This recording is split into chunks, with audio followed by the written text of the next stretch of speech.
Why do we do the things we do? I mean, really think about it.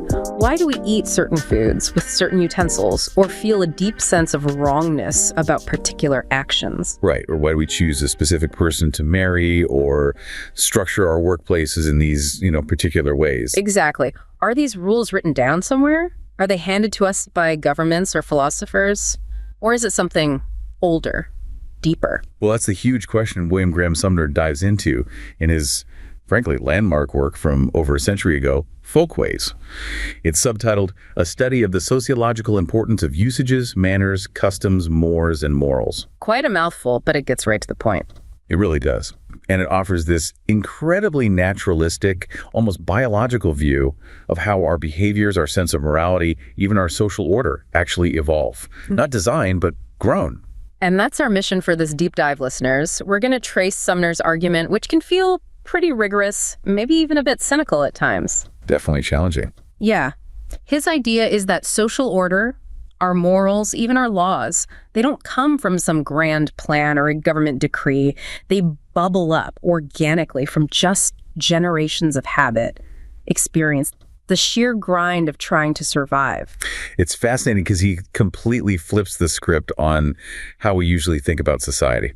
Most political philosophy asks, what should the ideal society look like? Right, the utopian blueprint. But Sumner asks, what is society really, and how did it actually get this way? His answer is that it's not some neat system somebody invented. Not a machine designed by engineers. No, not at all. It's more like an ancient forest. It's messy, tangled, deeply rooted, a product of thousands, maybe millions of years of just people trying to get by. Accumulated habits, lived experience, adapting to the environment. Wow. Okay, when you put it like that, it really changes how you view everything. Suddenly, table manners and marriage laws seem less like arbitrary rules and more like fossils of past survival strategies. That's a great way to think about it. Fossils of behavior. So let's unpack this. If society isn't built on some philosophical master plan, what is it built on, according to Sumner? He uses this core term, folkways. What exactly does he mean by that? Folkways are the absolute foundation, the bedrock. Think of them as the everyday, almost unconscious customs and habits. How you eat, how you greet people, how you trade goods, the little manners and routines of life. So like using a fork instead of chopsticks, or shaking hands versus bowing. Exactly. Or how work is divided in a household, or what clothes are considered appropriate for different occasions. They're the practical, often unthinking ways people just navigate the world and interact with each other to meet basic needs. They sound very practical, very grounded, not abstract principles. Not at all, initially. They're just ways of doing things. And Sumner argues they're the primary glue holding society together precisely because they're these inherited patterns that help the group survive and satisfy needs in their specific environment. Okay, so they stick around because they work, even if nobody knows exactly why they started. That's the key. They become the society's unspoken prosperity policy, as he puts it. Their origin might be totally lost to time. We do it because our parents did it and so all of that. But they persist because over generations, they've proven useful for survival and stability for that specific group in that specific place. It's like evolution, but for habits. Precisely. And what's really critical is the way he maps out this evolutionary ladder, showing how these simple habits can grow into something much heavier, much more binding. Right. This progression seems key to understanding his whole argument, especially why he's so skeptical of trying to force change from the top down. So it starts with folkways, these spontaneous habits. What's the next step up? The next step is when folkways transform into what he calls mores. That's M-O-R-E-S, the plural of mos. Mores. Okay, how does that happen? What makes a folkway become a mos? It happens when these habits, these ways, get linked to some kind of philosophical or religious justification. When the society starts to believe that doing things this way isn't just practical, it's right. It's necessary for the welfare of the group. Ah, so it picks up a moral weight. It goes from this is how we do it to this is how we should do it. Exactly. The folkway hardens into a moral standard. It gets tied to ideas of good and evil, right and wrong, virtue and vice. Think about rules around marriage or honesty in trade or respecting elders. These often start as practical folkways but become powerful mores backed by strong social approval or disapproval. So the mores are where the sense of societal welfare comes in. They're enforced not just by habit, but by public opinion, maybe religious beliefs, the fear of shame or ostracism. Absolutely. They carry the conviction that this way is crucial for the group's well-being, and they generate our concepts of what's virtuous and what's sinful or shameful. Okay, folkways become mores when they get moral backing. What's the final step on this ladder? The final step is law. With a capital L, laws, in Sumner's view, are essentially mores that have become so important, so deeply embedded in the society's sense of right and wrong, that they get formalized, codified, written down and enforced by the state with specific penalties for breaking them. So the law isn't the source of order, it's the result of it. It's the formal stamp on customs that were already powerful. Precisely. Law is downstream from the mores, which are downstream from the folkways.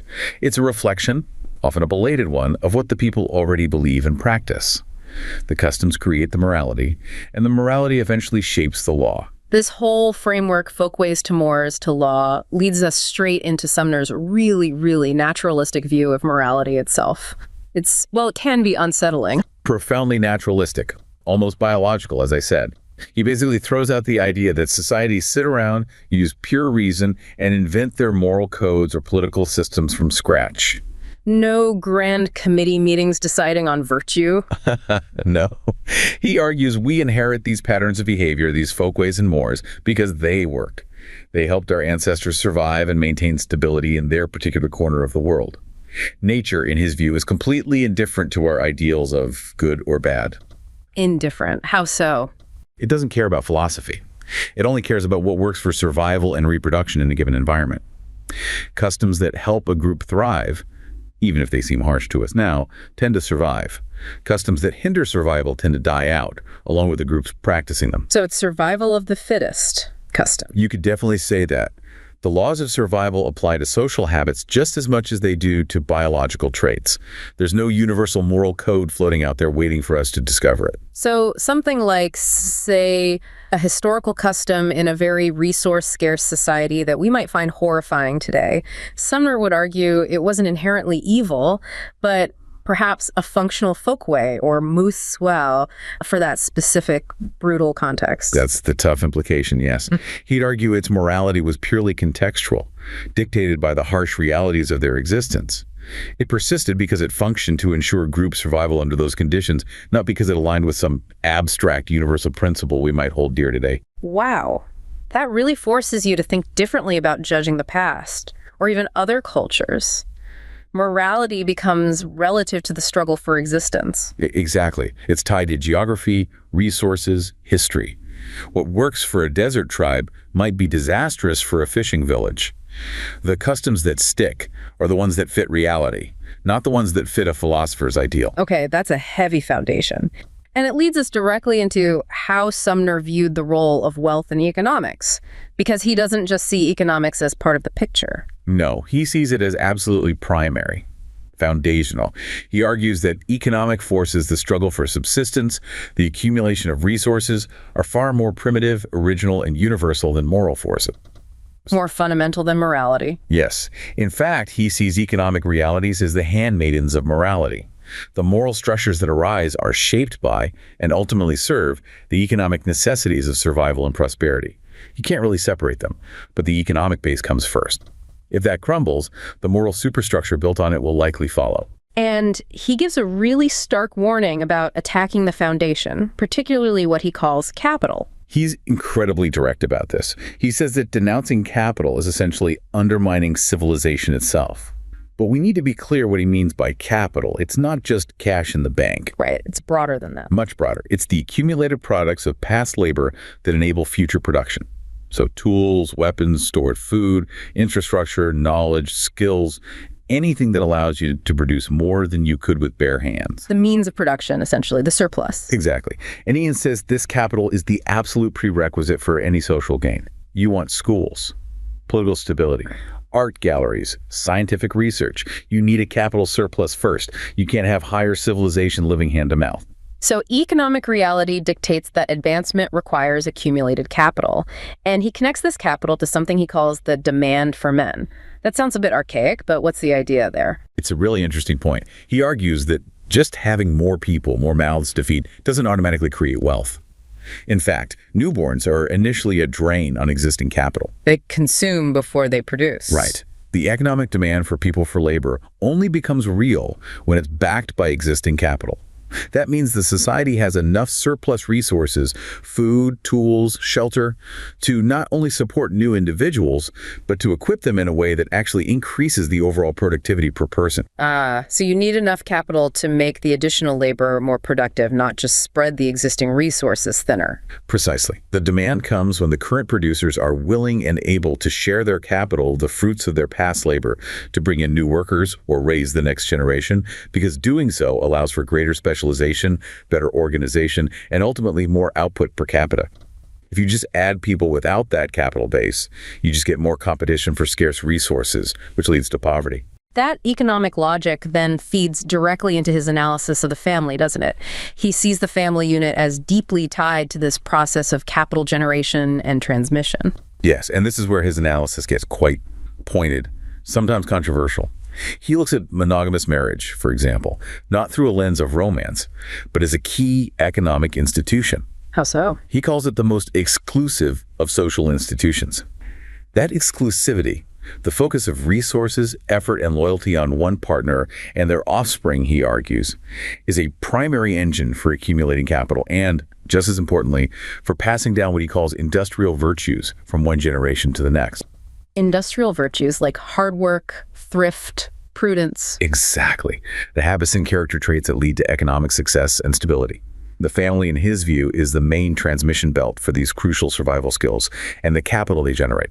The flip side of that exclusivity, that focused investment in one family line, is surely inequality, right? It is. And Sumner doesn't shy away from this at all. He states plainly that because of how family operates, preserving resources, training offspring, significant inequalities are not just possible, they are inevitable. Inevitable. Yes. The child born to parents who are wise, prudent, hardworking, and perhaps already possess some capital starts with enormous advantages. Not just material wealth, but potentially better health, better training, ingrained habits of industry. Compare that to the child of parents who are, in his terms, vicious, imprudent, or lazy. The starting points are vastly different. It sounds almost like a form of social predestination. He talks about this chain of virtue and reward, vice and penalty, stretching across generations. It has that deterministic feel because he sees it as a consequence of natural law operating through the family structure. The desire to provide for one's children, he argues, is the strongest motivator for saving, for self-control, for adopting those industrial virtues. Family life disciplines the individual. And the opposite is also true. Yes, he suggests there's no greater penalty for a life of vice and foolishness than seeing your children suffer the consequences: poverty, poor health, lack of opportunity. It's less a moral judgment from Sumner and more an observation about the transmission of productive capacity or lack thereof across generations. So the kid who inherits capital or just good work habits has a massive head start in what Sumner sees as the fundamental reality, the struggle for existence. Exactly. And he is incredibly blunt about this struggle. He doesn't sugarcoat it. Life requires constant, strenuous effort just to survive. And the more advanced the civilization, the higher the cost of living, the greater the effort needed to sustain it. This struggle is the root of all social problems. In his view, yes. We're all born into it. He even quotes those harsh old sayings, root hog or die, or the longest pole knocks down the most persimmon. Tough sayings. They are. And he acknowledges they reflect immense social tragedies, the fact that some will inevitably fail in this struggle. But he insists they also reflect the unavoidable reality dictated by environmental limits and resource scarcity. So his conclusion is pretty stark. Poverty and misery aren't primarily systemic failures, but will exist as long as vice, meaning foolishness, lack of foresight, self-indulgence, exists in people, because those traits hinder the capital accumulation needed to win the struggle. That's the hard bottom line for him. The social order we have, warts and all, is the result of millennia of efforts to cope with this struggle. It's not some arbitrary system someone cooked up to be unfair. It's an organic outgrowth shaped by the laws of survival. And ignoring this reality, he warns, is incredibly dangerous. Which brings us perfectly to his famous and often sharp critique of reformers and social planners. Given this naturalistic, economically driven view, how did he see attempts to consciously engineer society? Yeah, this is where Sumner really lays down the gauntlet. He's deeply skeptical of what he calls speculative progress. Speculative progress, what does that mean? It's the mindset common among intellectuals and reformers then and now that sees progress as this kind of smooth, inevitable upward path that we can map out in universities or think tanks. Plan it on paper. Right. And then implement it through legislation or government programs. For people with this mindset, any existing social problem, poverty, inequality, crime, looks like a social crime that just needs the right clever solution, the right law, to fix it immediately. Which sounds like, well, a lot of modern policymaking, doesn't it? Identify problem, design solution, pass law. It does. But Sumner argues this approach is profoundly misguided, even delusional. Why delusional? Because, in his view, these reformers completely ignore the deep roots of the social order, the folkways and mores that have evolved over centuries, and actually support the society. They see the law, the tip of the iceberg, and think they can reshape the whole thing by changing just that vis of art. While ignoring the massive invisible base of custom underneath. Exactly. So when they try to legislate morality or enforce equality or drastically alter economic relationships based on some abstract ideal, they end up fighting against these incredibly powerful, slow-moving currents of evolved custom. And the danger is? The danger is they don't just fail. They often make things worse. They risk undermining the very stability and organic order they claim they want to improve. His central warning is that this kind of top-down speculative legislation frequently produces the exact opposite of what the reformers intended. The law of unintended consequences, writ large, does he give specific examples? He does. He talks quite a bit about attempts to regulate industry, specifically laws aimed at fixing the number of hours in a workday, like mandating an 8-hour day. Okay, that seems like a common reform aimed at protecting workers. What's his issue with it? The stated goal is worker protection, maybe ensuring leisure time. But Sumner argues, look, if you legally forbid a person from working more than 8 hours, you're literally preventing them from exercising the extra industry, the extra effort, the thrift that might be necessary for them to accumulate a little capital. Ah, you're stopping them from getting ahead through sheer hard work. Precisely. You're limiting their ability to use their primary resource, their own labor, to save, invest, and improve their family's situation over the long term.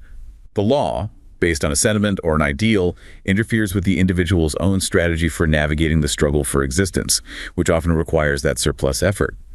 The reformers substitute their ideal for the worker's practical need. Okay, I see his logic there, even if it feels counterintuitive to modern thinking. And his critique gets even sharper when he turns to socialism, right? He sees that as the ultimate form of this speculative legislation. We need to tread carefully here, just reporting his argument neutrally. Absolutely. It's important to understand his reasoning, whether one agrees or not. Sumner saw socialist theories as built on a fundamentally flawed premise: the idea that everyone has a natural right to be happy and, crucially, equal. Why is that flawed in his view? Because he believed it flew in the face of natural law and the reality of scarcity. Life involves luck, misfortune, differing abilities, differing levels of prudence. You can't legislate away bad luck or turn misfortune into good fortune simply by decreeing equality. So how can you achieve equality according to his critique of socialism? He argues the only way to achieve that kind of absolute equality, given the variation in human fortune and behavior, is to level down. Since you can't magically make everyone successful or lucky, the only path to equality is to prevent anyone from being too successful or lucky. Pull the winners down to the level of the losers. That's his interpretation of the logical consequence. It means, in his famous phrase, making the worst the standard. If not everyone can enjoy good fortune or abundance, then to achieve equality, no one should. Wow. He takes that argument even further, connecting it back to Rousseau, doesn't he? Yes. He references Rousseau's idea that civilization itself, specifically agriculture, symbolized by wheat, and capital, symbolized by iron, was the cause of inequality. Sumner follows this logic relentlessly.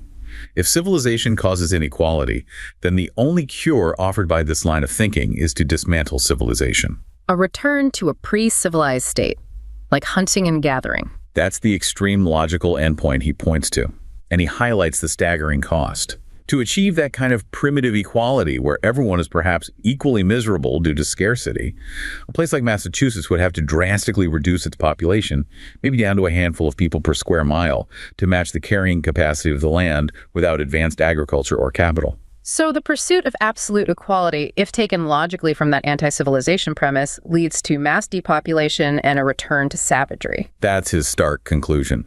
It illustrates why he saw that particular path to equality as utterly destructive and impractical. And he connects this anti-equality drive directly to the family again, arguing that consistent socialists must attack the family and inheritance. Why? Because, as we discussed, he sees the family, particularly the desire to provide for one's children and pass on wealth, bequest, as the single strongest motivator for accumulating capital. If your goal is absolute equality, you have to break that link. You have to eliminate inherited advantage. So dismantle the family structure, maybe raise children communally. That's the logical path he saw socialists needing to take. Communal living, mass education detached from parentage, eliminating bequest. Society, he argued, only guarantees inheritance out of pure expediency because the capital accumulation it encourages benefits everyone through overall prosperity. And if you remove that engine, the parental drive to save and bequeath, what happens to individual character, in his view? He doesn't mince words here. He claims the only equality you'd achieve in such a state, one that abolishes family and inheritance, is an equality where people become like swine. His reasoning is that the discipline, the prudence, the self-control, the forward-thinking required by family responsibility would evaporate if the state promised to provide for everyone equally, regardless of effort or foresight. The necessary virtues disappear when the responsibility is removed. That's his argument. So whether it's full-blown socialism or even just complex regulations on established industries like railroads, he uses the Interstate Commerce Act. As an example, Sumner believed this speculative legislation was doomed. Why doomed? Because it's based on abstract ideals or political pressure. Something must be done. Rather than on a deep understanding of the existing folkways, mores, and economic laws. The legislators, he claimed, often didn't really know what they wanted to achieve, or how their interventions would actually play out in the complex social system. The unknown factors vastly outweigh the known ones. Exactly, which leads back to that inversion of results. Trying to impose an ideal onto a complex reality you don't fully grasp often makes things worse, creating conflict and distortions instead of the intended harmony. He felt solutions had to arise from objective economic reality and established custom, not from sentiment. Okay, let's pivot to the final section then. Given his harsh critique of reformers and planned progress, what did Sumner see as genuine progress? And how did liberty fit into this rather stark naturalistic picture? Right, so progress for Sumner wasn't some automatic escalator going up. It had to be earned, and it had to be disciplined. Genuine, sustainable progress came through the enhancement of those individual industrial virtues we talked about. Prudence, diligence, thrift, self-control. So progress is primarily moral and economic at the individual level. Yes. Advancements in the arts and, crucially, in wealth creation based on these virtues were the prime conditions for a civilization that could actually last. He had this almost optimistic belief, despite his cynicism, that the human race could actually banish poverty. Only people weren't held back by what he called folly and vice. If individuals consistently applied energy, courage, and frugality to mastering their environment and accumulating capital, he believed widespread plenty was possible. So the barrier isn't fundamentally a lack of resources, but a lack of the right behavior. That's his provocative conclusion. He was quite critical of philanthropy that just tried to alleviate poverty symptoms without addressing the underlying habits he saw as the cause. He felt it could even cultivate distress by removing the natural pressure to adopt those necessary industrial virtues. A very tough stance, but he did believe that accumulating capital does change things for the better, right? It softens that root, hog, or die reality. Oh, absolutely. When the supply of capital, food, tools, resources starts to significantly exceed the population's basic needs, the raw struggle for existence naturally eases. Life gets less brutal. Yes. The average level of comfort rises. Society isn't just focused on bare survival anymore. And that's when, he argues, the finer sentiments, things like widespread compassion, altruism beyond one's immediate kin, concern for aesthetics, have the space to flourish. So things like art, philosophy, even widespread empathy are luxuries enabled by economic surplus. Essentially, yes. The grinding physical labor lessens, people live longer, healthier lives. Better sanitation becomes possible, all because there's enough capital abundance to support it. This surplus is what frees us up to even sit around and discuss sociology. Fair point. So the social surplus generated by capital, guided by those prudent folkways, creates breathing room. Exactly. And this, he argues, is where freedom comes from. When that intense pressure of scarcity relaxes, ranks and classes tend to blend more easily. People interact on more equal footing, not because a law demands it, but because the material conditions allow it. Wait a minute. Are you saying Sumner argues that liberty freedom isn't some philosophical ideal or a right granted by a constitution? It's actually a product of economic abundance. That's precisely his argument. Liberty isn't a gift from philosophers or governments. It's a social condition made possible by having a large, widely distributed surplus of social power, which is essentially capital. Freedom is an economic outcome. In his view, yes. And here's the final kicker, his really stunning conclusion about politics.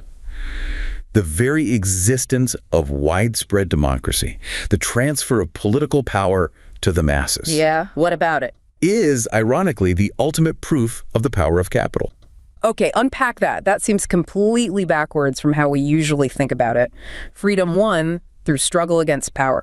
Why is democracy proof of capital's power?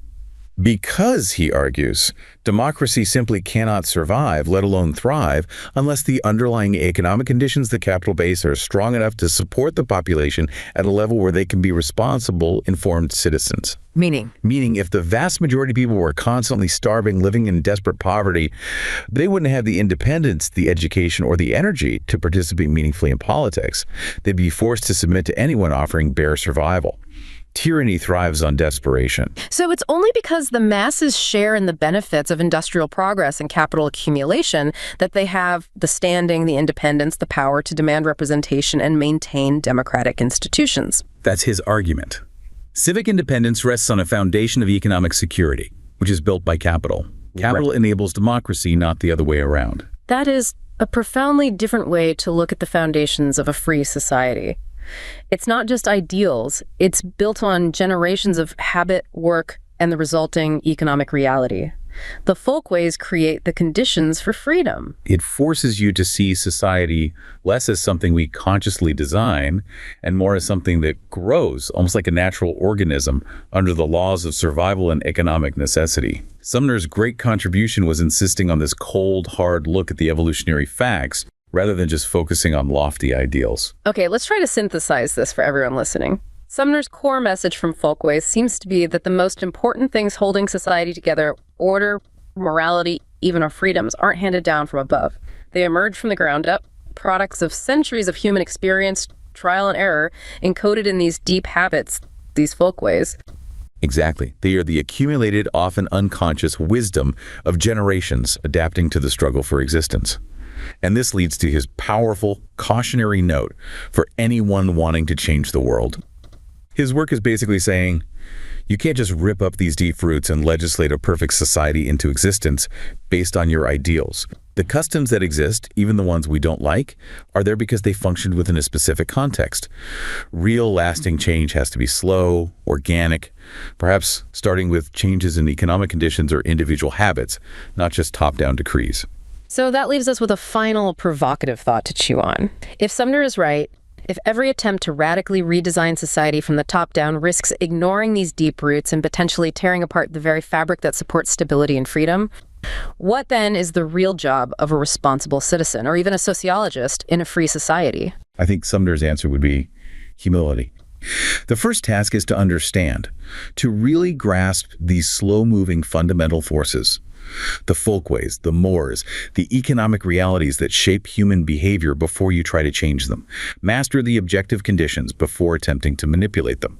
Because if we rush in with grand plans based on ideals, ignoring the evolved realities and the necessity of capital and prudence, we might just be creating new problems, new instabilities, whose costs will be paid, inevitably, by those who come after us.